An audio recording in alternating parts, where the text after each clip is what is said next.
Be a bonus video. This is not required to learn because many of you will probably not use any of what I'm about to talk about. But I think it's interesting, so I'm going to talk about it. And if you do any kind of really old video game hacking, particularly like Super Nintendo or like old PlayStation games, if you do any kind of hacking in there, or if you want to, this might be very useful to you. It's very low level, meaning we're going to talk about computer memory and how data is stored in memory a little bit.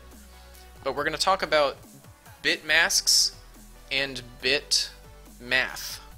Bit math and bit masks. I play CS. You mean Counter-Strike? Is that what CS is? I used to play Counter-Strike, not really competitively, but I own it, Counter-Strike Source, and I used to play it every once in a while. Anyway, we're going to talk about bit math and bit masks. As you may know, everything in your computer, everything, is stored as zeros and ones at the very lowest level. Like if you dig down deep enough and look at your computer, it's all zeros and ones. So we're going to talk about how you can use that in interesting ways. You may have heard of something called flags. If some object has a particular flag enabled or something like that. Sometimes they're also called switches. People are really talking about individual bits being turned on or off. So let me just make up a number. We're going to have the number, let's see, how about 64? Actually, no, let's do 63. That's more fun. Refreshing stream? Why is that? Actually, I'm going to do it as an integer down here.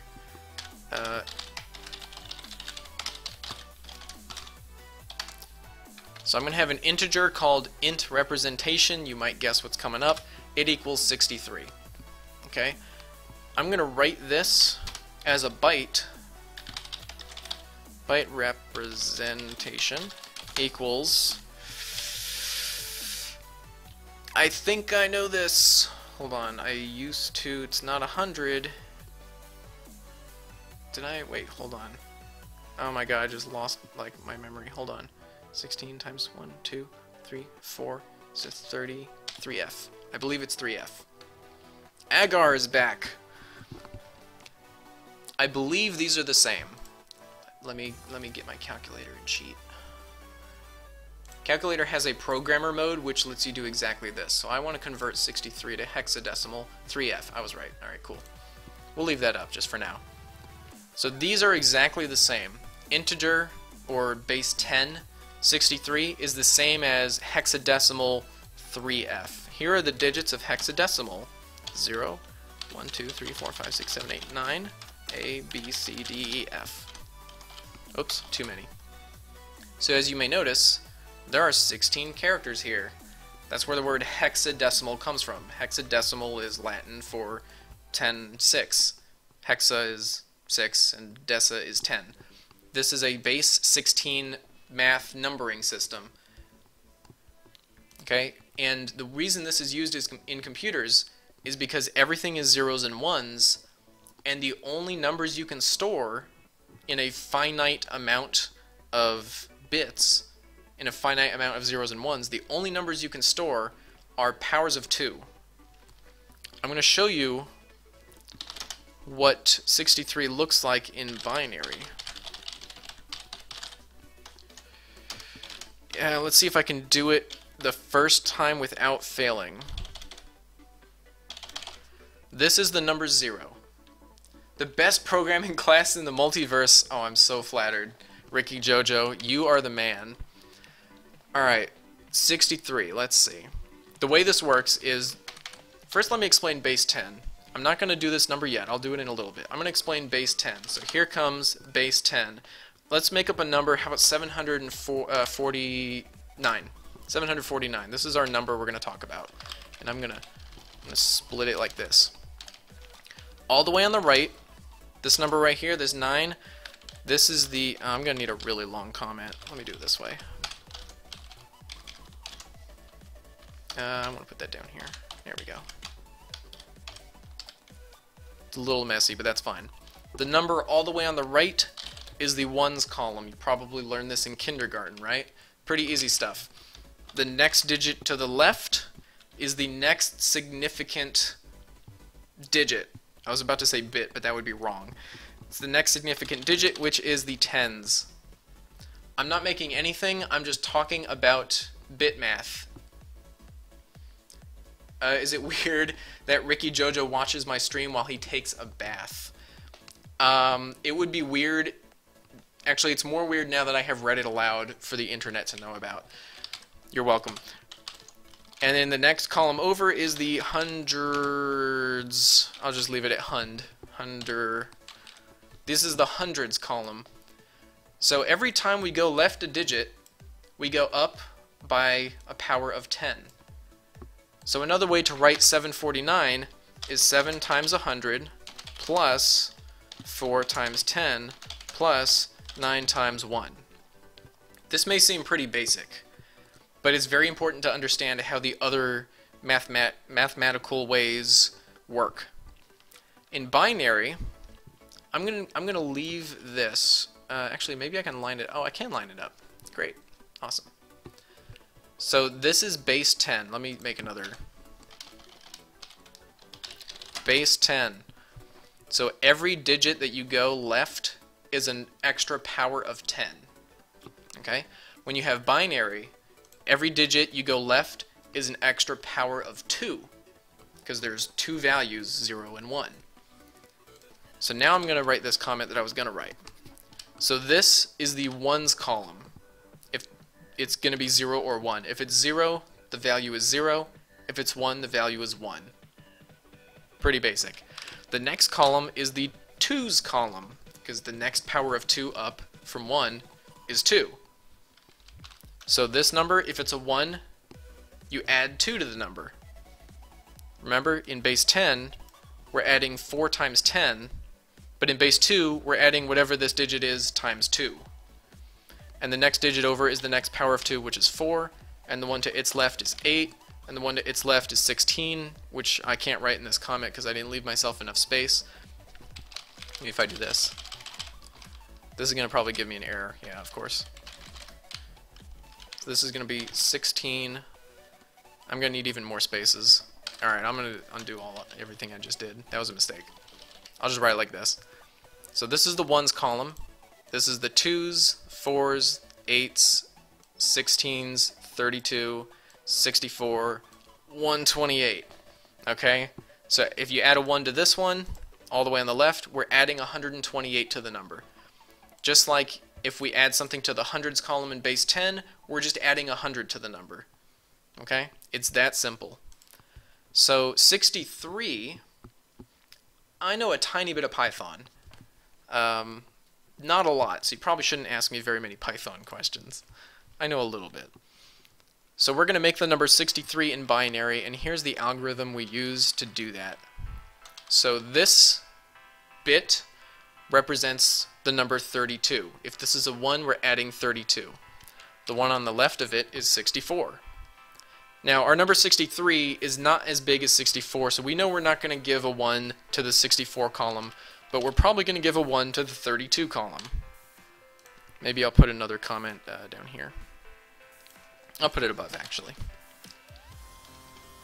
So we have assigned 32 to our binary, and now we have 31 left over. Okay? And long story short, actually, the number is gonna... I hit insert by accident. 1, 2, 3, 4, 5, 6, 7, 8. 63 actually looks like this. Okay, this should be 63. So down here at the end, I'm going to print all of these values. Hopefully they will all be exactly the same if I didn't mess up. One of these might be negative, or two of them might be negative. I'm not actually sure. Binary. Hopefully these will all be the same. Let's find out. Okay, they're all 63. I did it right. Now let's say we have the number in base 10. I already have a comment. Let's say we have 299. Input won't work for text-based. Well, I mean, I'm sorry, but I can't help you if I can't see the code, and I'm not really that good at Python. But anyway, so you guys know what happens if you add 1 to 299. First, let's start with a different number. Let's start with 298. This may seem stupid, but it'll make sense to you once you see it. 298 plus 1. How do you add in base 10? Well, every digit in your add... Is there a word for this? The thing that you add to something else? In your partial sum. Whatever number is in the... or whatever digit is in this space you're adding, you just add it to the same column of the other number, right? So you're adding 1 to the 8. So this is going to end up being 299. Now, if you have any extra, let's say you're plussing 1 to this. If you have any extra, then this resets all the way back down to the lowest number, which is 0, and then you carry a 1 to the next column. Well, in this case, this is also going to carry over. And then we carry a 1 over, and this is going to be a 3. So 299 plus 1 is 300, right? With binary and with hexadecimal, it works exactly the same. So if we add 1 to this number, I get my plus over here, 0b 0000001.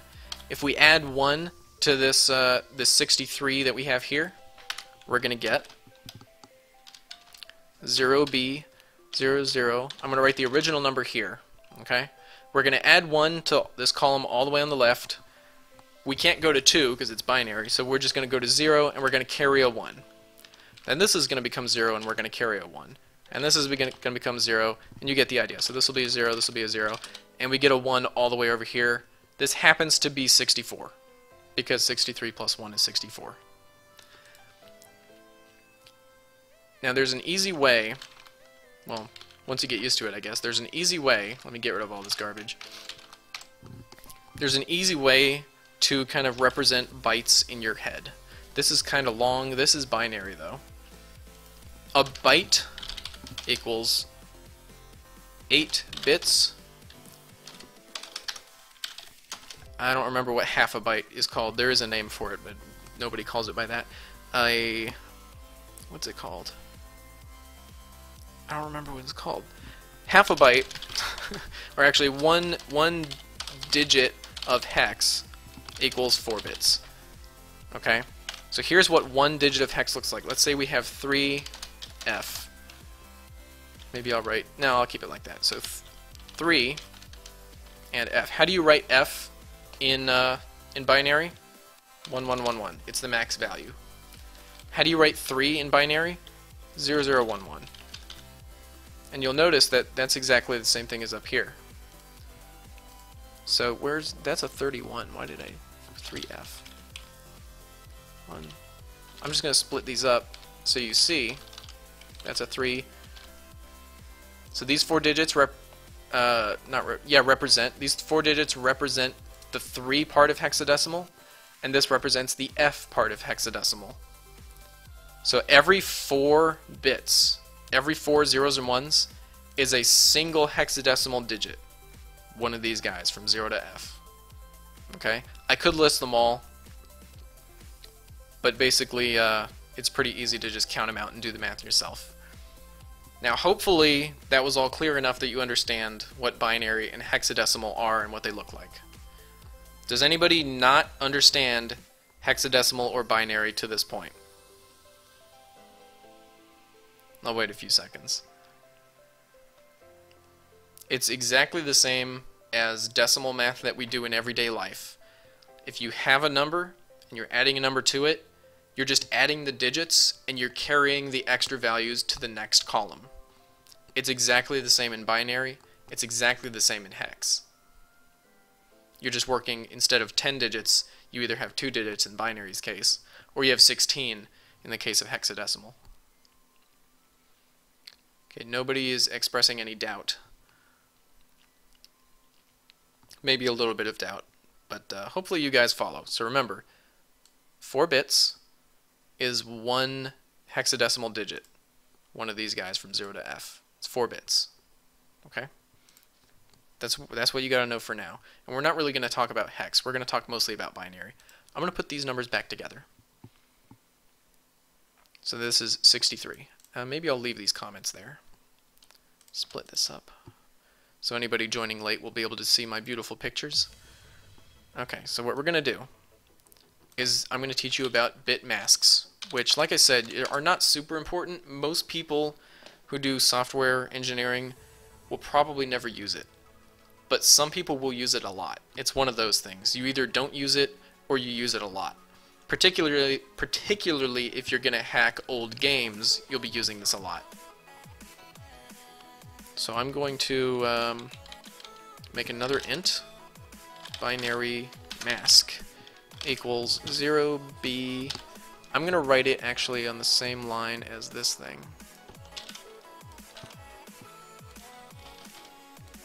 00010010. Alright, so I've got these two numbers, both in binary. This one equals 63, and this one equals, let's see, 2 plus 16. This should be 18. I just chose the ones wherever I wanted. Now watch this.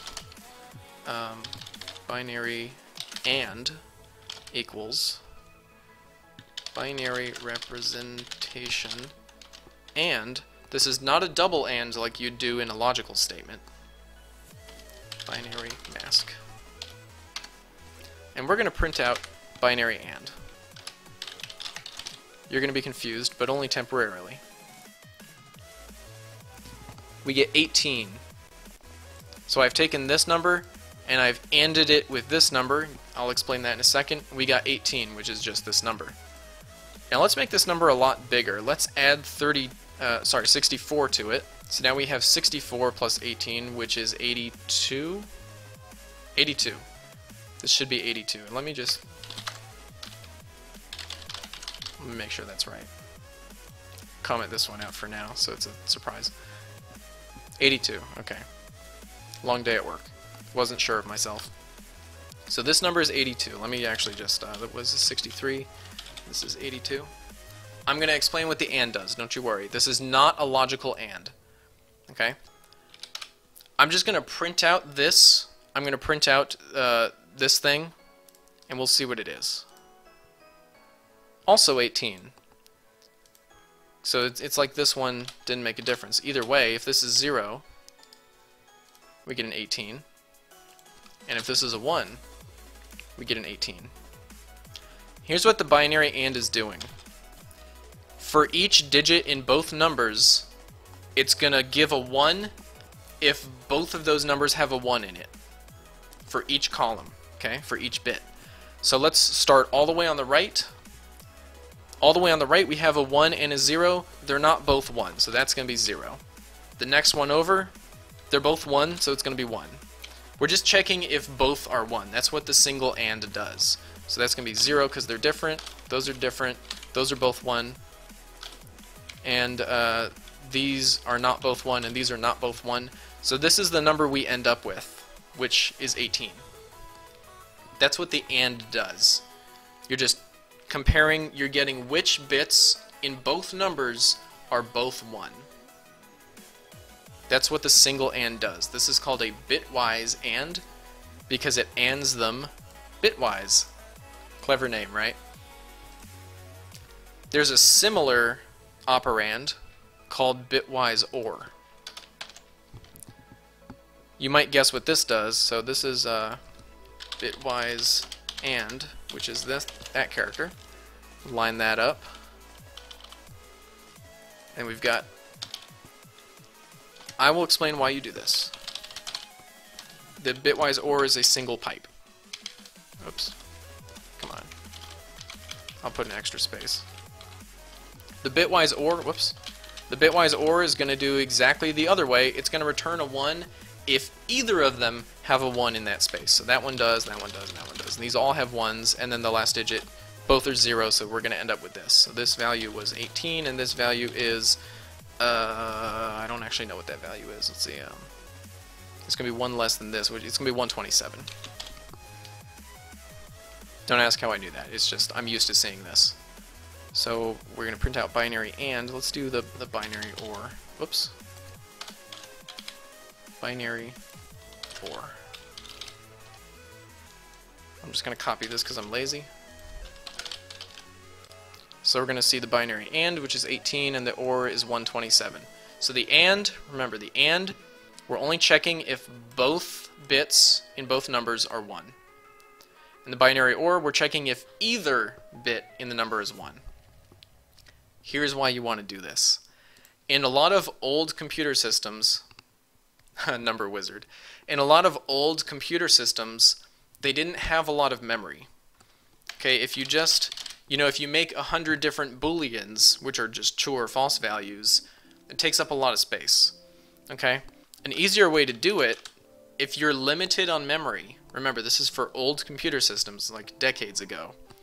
If you don't have a lot of memory, rather than using a different variable for something that's just going to be true or false, you would use a number. Okay, so let's say I wish I had all my Smash bookmarks on this computer, but I don't. Oh, I need the so what you do in these really old systems, and actually some new games do it too, I wonder why. What you would do is you'd set this value to a 1 if you were looking for a particular, what we call a flag, or a particular switch to be turned on. So let's say you were making a game like, I don't know if any of you have played anything in the StarCraft series, but different units have different attributes. Like some units are biological, some units are mechanical, some units are robotic. So what you would do is you would assign one of those properties to each bit. So maybe this bit all the way on the right would be the robotic bit, and the next one over would be the, oh, I need a comment, don't I? This one all the way, or not all the way, but the one to the left would be maybe biological. And the next one on the left would be mechanical. So what you do if you have some logic in your game where you want to do maybe extra damage to biological is you'd use the AND. So you would take my unit flags from some unit. I don't have a value to give right now. You'd take unit flags from some unit and you'd say if unit flags and, usually you'd have a constant for this, but if you knew it, 3, 4, 5, 6, biological, robotic, equals, and then you just copy this thing. And it's important to use parentheses because I don't know the order of precedence that these things use. I always use parentheses because it's safer. This is what you would do to determine if your unit is biological. So you have your unit flags. Maybe your unit is like biological and something else, right?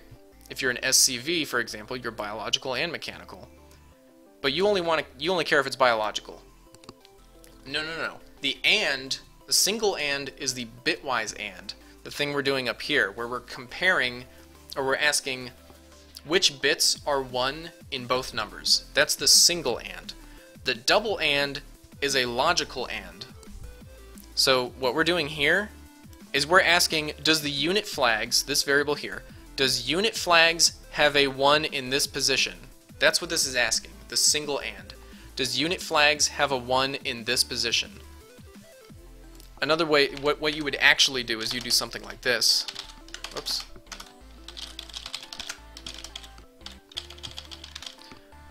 You would actually, nihilological, you would actually have constant variables defined at the top of your class that look like this, and then you would actually just do this. This is what you would do. Right, so this is where you would use it. Most new games don't do this, but some do. Most old games and really old systems in general do use this simply because there wasn't a lot of memory back then. So people had to kind of compress all this data into smaller data structures, because nowadays, 4 gigabytes of memory, no problem, right? But back then, operating systems had like 64 kilobytes max for an operating system. That's nothing today, right? They didn't have a lot of memory back in the bad old days of computing, so they had to do things like this to keep track of what switches were turned on or off. This is where you'd use it. And the OR, I want you to think of the, I'll just put empty things there. What's it want? Might not have been initialized, whatever. 2.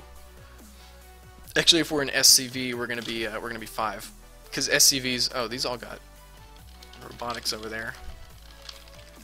These got offset a little bit. So an SCV is biological and mechanical in StarCraft. So it's 5. It's 2 plus... Oh, I did it wrong. It's actually 6. Is that right? Yeah, it's 6. Okay. It's 2 plus... It would look like this. But this is biological. We'd declare another constant called mechanical, and it would be like that. You define these somewhere in your program, right? And then you just use something like this. If you want to... Oh yeah, what I was going to say is Bitwise AND is an accessor, meaning it tells you if the data is there. It tells you if there's a 1 in that spot, or those spots, if you're checking for multiple. Bitwise OR sets a value, like this. Unit flags equals unit flags. If I wanted to give unit flags the mechanical attribute, I would just do this. Because unit flags, let's say that it's not already mechanical. Let's say unit flags is I'll write it out. I'll line it up to 0, 0, 0. Let's say it's only robotic, but we want to make it mechanical by changing this bit. All we gotta do is OR it. You OR it. It's kind of weird to say. You OR it with this, so it'll end up being like this, which is robotic and mechanical. Okay, that's how you do it. So OR is an easy way to give a flag to something, and is a good way, this and is a good way to determine whether it has a flag. So Bitwise AND actually determines if a flag is present. Actually, we'll do flags like that. Bitwise OR sets a flag, or flags. You don't have to do with a single digit at a time. If I wanted to give it a, if I wanted to just give it everything, I'd just do this, right? So that's why, actually, I'll keep that there.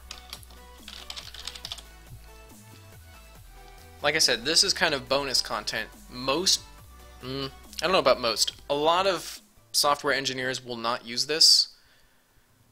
But if you're into old game hacking, I never named the robotic... You're right, I didn't. I mean, I didn't really want to. I can if I want to. I can just make another one up here. No problem. This is going to be robotic. You would do this all the way down, right? So each flag you would define, or if you didn't have enough memory to even define them, you would just document it somewhere in some other file on your computer, or somebody would write it down. It would be documented somewhere, right? Actually, in C, you wouldn't need to document it because, well, I'm not going to explain that. In C, this would not take up any memory, actually. I'm not going to explain why. That's for another day, perhaps. But this is what Bitwise AND and Bitwise OR are for. I do Final Fantasy VIII hacking for the voiceover project. I have to do this stuff all the time. All the time. Because there are values in Final Fantasy VIII, there are variables, where each switch is like a person that you have talked to. So often in JRPGs, NPCs will have different dialogue the first time you talk to them, but then every other time they say the same thing. So each NPC has its own flag in some random variable in that game. So a lot of the variables in Final Fantasy VIII are just 8 bits, and each bit is a flag for an NPC that you have talked to, or not. So I have to do this a lot because I hack old games like Final Fantasy VIII. But you'll see this in all kinds of old games. And like I said, even some new games. Super Smash Bros. Brawl has this kind of stuff on hitboxes. Pokemon probably has this kind of stuff.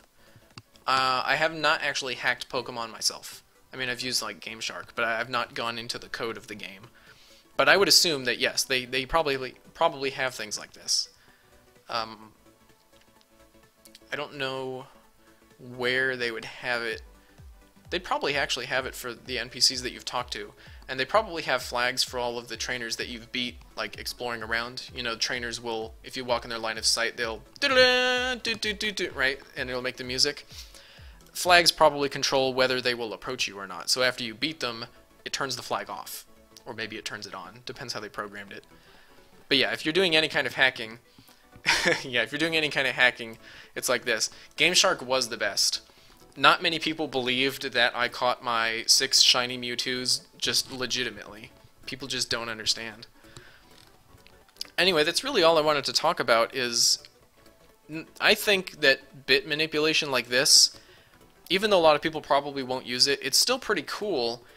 And even if you don't use it, it's important to know hexadecimal, because let me just open up a random file. I'm just going to go into my computer and find C games. Let me open up maybe a relatively old game, like how about this one? This is actually League of Legends that I'm gonna look at in a second. I want a relatively small file, like no. How about a sound file? Let's go get a sound file. I know I've got sound files on here. This one? Here we go. I'm gonna open a sound file up in Notepad++. Now, if you open a sound file up in Notepad, it's going to look something like this. Let me make sure the stream's actually... Yeah, there it is. It's going to look something like this, right? Totally nonsensical. Am I willing to give a private class? I don't really give private classes. These are intended for everybody. If you have a specific question, you can certainly just ask in chat. I don't really take payments for classes. I mean, if you want to learn Java, there's tons of resources, and a lot of people like when I do this, so I'll probably do it almost every night on weekdays. So if you keep having questions, you know, your questions don't have to be pertinent to what I'm talking about. You can ask about anything programming related, anything at all. Okay, but going back to my point, this is a sound file. This is a random wave file that I have found on my computer. And this looks nonsensical, but I'm going to show you why reading hex is important. Here's what it looks like in hex. Now, this thing on the right, whoops, let me scroll up. This dump thing on the right, this is the same thing you saw in the file. That's the actual values. Why is it not refreshing? Okay. But these values on the left, the 52, 49, all this stuff, this, let me see if I can get it. This, it's not going to let me do it. These numbers on the left under these columns, not the dump, but everything else, these are the hexadecimal values of what's in this file. And if you know a little bit about file structures, you can kind of guess what this stuff is. So for example, I'm looking at this. First of all, I see the riff and the wave, FMT. This number looks like it's probably the length of the file. That might be right. I think this is the length of the file. In other words, how many bytes are in the main chunk of the file, like the actual wave. I believe that's what this might be. And because this is a relatively big number. And then if I keep going, that's the FMT. This, I have no idea what that is. This is almost the same thing. This 44AC0000, this is the bit rate of the file. I know that because 44AC, where's my calculator? We're in hex, remember, so 44, is this little endian? It's actually going to be AC44. AC44 to decimal is 44,100. If you're an audio engineer, you know that this is a very common bit rate. So if I see 44AC in my file, I know that that's probably a bit rate, because that's this number. So if you know hexadecimal, you can figure out things about what's in a file or what's in some code. So that's why it's kind of important to know hexadecimal, even if you're not going to do any bit math or bit masks. And also to Ricky again, I probably should have said this earlier, but I have, you probably know because you've checked the YouTube already, you probably know that there are other tutorial videos by me that are lower level. This is kind of like a bonus topic. This is not mandatory to know. This is just an optional. I think it's cool. I think it's interesting, and I thought other people might agree. So, whoops, those are my notes. Those go over there, out of the way. That's what I was talking about in the last video. So anyway, there are a lot of reasons why you should know this, even if you don't plan on using bit masks ever in your life. There's actually a program at my company that was written many years ago. I wasn't there at the time. Somebody else wrote it. There's a program at my company where, thinking if I'm actually allowed to say, yeah, I should be allowed to say this. There's a program that's at my company, and in the code, we see things like this for user permissions, like it's a web development. So certain people have certain permissions on their logins, right? And so the person who made that system did something like this, where, you know, this is the permission to edit a particular page, and this is the permission to edit a different page, and this is the wrong way to do it. You don't want to do it like this, especially now that there's just tons of memory for everybody. Memory is basically free now. You shouldn't be, like, you should almost never do this unless you have a memory constraint.